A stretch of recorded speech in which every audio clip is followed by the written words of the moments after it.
मी बसतो. बसा बसा. समृद्धी आली.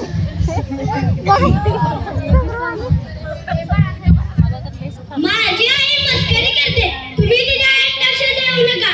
तुम्ही तुमच्या मुलीला बोलवा ना. माया बेटा ए ग माया, तू नको बोलूस.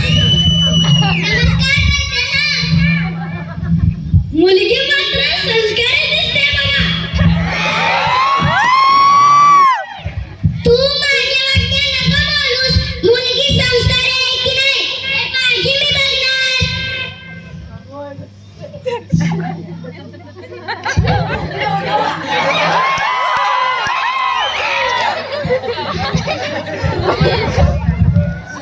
अरे बापरे, या पोळ्यात कागद का टाकले?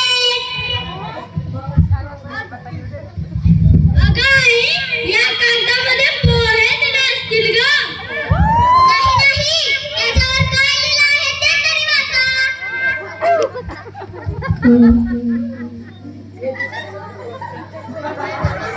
शाळेत गेला होता ना, वाचता येतं का? तू नको मला शिकू. आणि एक लक्षात ठेव, मी तुझी सासू आहे, सासू. आणि सुनेपेक्षा सासूच खूप शिकलेली असते. हो का? आणि सासूपेक्षा सून खूप खूप शिकलेली असते. आता वाचा बरं त्याच्यावर काय लिहिलं आहे.